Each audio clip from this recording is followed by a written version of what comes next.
একটি ঘন জঙ্গলে সকল পশু পাখিদের সঙ্গে একটি শিয়াল ও একটি কচ্ছপ বসবাস করত। শিয়ালটি ছিল খুবই চালাক আর কচ্ছপটি ছিল ধীর স্থির। শিয়াল প্রায়ই কচ্ছপকে তার ধীর গতির জন্য ঠাট্টা করত। একদিন শিয়াল কচ্ছপকে দৌড় প্রতিযোগিতার চ্যালেঞ্জ জানালো।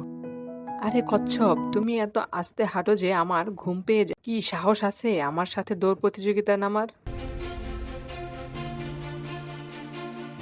তোমার যেমন গতি আমার আছে তেমন বুদ্ধি। ঠিক আছে, আমি তোমার চ্যালেঞ্জ গ্রহণ করলাম। দেখা যাক কে জেতে। শিয়াল আর কচ্ছপের দৌড় প্রতিযোগিতার কথা শুনে বনে তো হৈরৈ অবস্থা পড়ে গেল। দৌড় প্রতিযোগিতা সকল আয়োজন করা হলো। দৌড় শুরু হলো। শিয়াল দ্রুত গতিতে অনেকটা এগিয়ে গেল।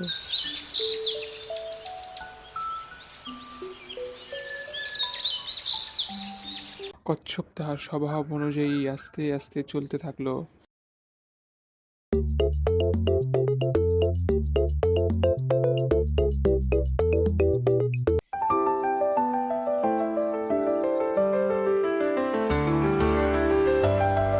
শিয়াল এক সময় কচ্ছপকে দেখতে না পেয়ে ভাবলো কচ্ছপ তো অনেক পেছনে, একটু জিরিয়ে নিলে ক্ষতি কি।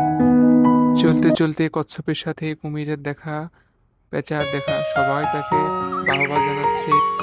শিয়ালও নিজের মনের আনন্দে অহংকারে লাফিয়ে লাফিয়ে বন ও বন পার করে গন্তব্যস্থলের দিকে ছুটছে।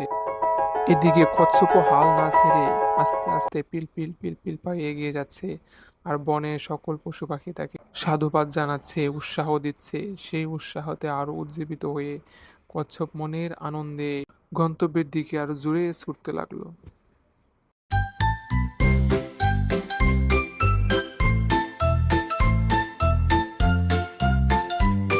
আমি তো অনেক এগিয়ে আছি। কচ্ছপ আস্তে আস্তে দুপুর হয়ে যাবে, একটু ঘুমিয়ে নিই। শিয়াল একটা গাছের নিচে শুয়ে পড়ল এবং মুহূর্তে গভীর ঘুমে তলিয়ে গেল। কিন্তু কচ্ছপ থেমে থাকেনি। সে ধীরে ধীরে এক নাগাড়ে চলতে থাকলো।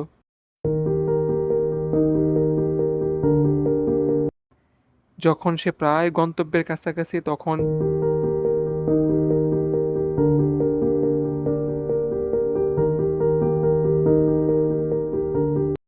শিয়াল ভাই, তুমি এখনো ঘুমাচ্ছ? ওদিকে কচ্ছপ তো প্রায় জয়ের দ্বার প্রান্তে চলে গেছে। তাড়াতাড়ি উঠো শিয়াল ভাই, উঠো শিয়াল ভাই। কি রে, কি হয়েছে? আমাকে এভাবে ডাকছিস কেন? হায় হায়, আমি কি ঘুমিয়ে পড়েছিলাম নাকি? কচ্ছপ কই, ও কি চলে গেছে? শিয়াল ভাই, কচ্ছপ তো প্রায় জয়ের দ্বার প্রান্তে পৌঁছে গেছে, তাড়াতাড়ি দৌড়াও। তখন শিয়াল তাড়াহুড়া করে দৌড়াতে শুরু করলো। কিন্তু ততক্ষণে অনেক দেরি হয়ে গেছে। কচ্ছপ জয় রেখায় গিয়েছে।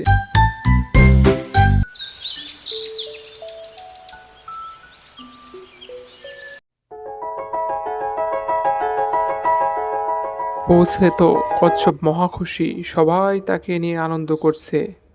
সবাই খুশি, কচ্ছপ তো খুশিতে লাফাচ্ছে। তখন শিয়াল তাড়াহুড়া করে দৌড় আসলো।